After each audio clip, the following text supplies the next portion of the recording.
প্রচণ্ড কুয়াশার মধ্যে পেঁয়াজ লাগানো থেমে নাই, পেঁয়াজ লাগানো চলতেছে। এই যে সকাল সকাল পেঁয়াজ লাগানো শুরু করে দিলাম। এই যে 12টা লোক লাগাচ্ছে পেঁয়াজ। শীতে সবাই কনকনে অবস্থা, এর মধ্যেও কাজ বন্ধ নেই। হ্যাঁ, এই যে সব লোক আজকে পৌষ মাসের 10 তারিখ, পৌষ মাসের 10 তারিখে পেঁয়াজ রোপণ করা হচ্ছে। এই যে এই নাঙ্গল টানা কি কষ্ট হচ্ছে না গরম লাগে?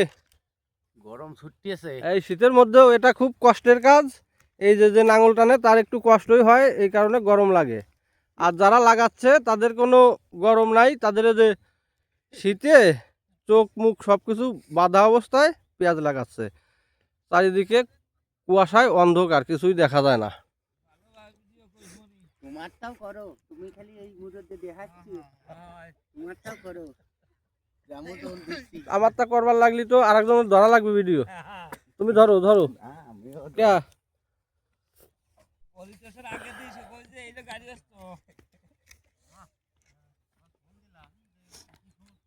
পুরিয়তের কথা কইয়ে দাও যে এত টাকা করে পুরিয়ত নিছি, এর জন্য 4000 টাকা করে হয়। কত কত করে জন? 4000 টাকা হবে। বেশ 4000 করে হবে, নাহলে তো লস। জন কত করে? জন 1000 টাকা। 1000 টাকা করে জন নিয়ে লাগানো হচ্ছে। আসলে কৃষক যারা এই যে জমি চাষ করে তাদের প্রচুর খরচ, প্রচুর খরচ। এই খরচটা তুলতে গেলে অবশ্যই পেঁয়াজ ওই তোলার সময় 3000 টাকার উপরে দাম থাকার দরকার। তার থেকে কম দাম থাকলে আসলে ওই পেঁয়াজ চাষ লসই যায়। যে পরিমাণ সার ওষুধ তারপরে জোন এদের যে দাম, এটা আসলে খুবই ব্যয়বহুল। তারপরেও করা লাগে, কারণ এই যে জমি যাদের আছে তারা তো জমি ফেলে রাখতে পারে না। কিন্তু পেঁয়াজের দাম যখনই 2000 থেকে 3000 টাকায় চলে যায়, তখনই মানুষের মাথায় হচ্ছে হাত।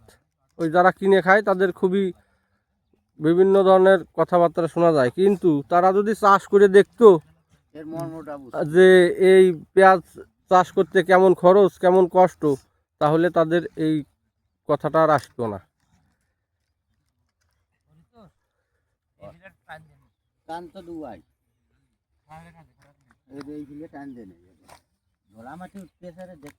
এই যে নাঙল টানে কিভাবে সেটা দেখাচ্ছি। প্রথমে এইভাবে আড়াআড়িভাবে টান দিয়ে নেওয়া লাগে। এই যে খুবই কষ্ট। হুম, মোবাইল কেনা 27000 টাকা দিয়ে, 4000-এর নিচে হলেই লস। ওয়ানে 1000, বাগানে 1000।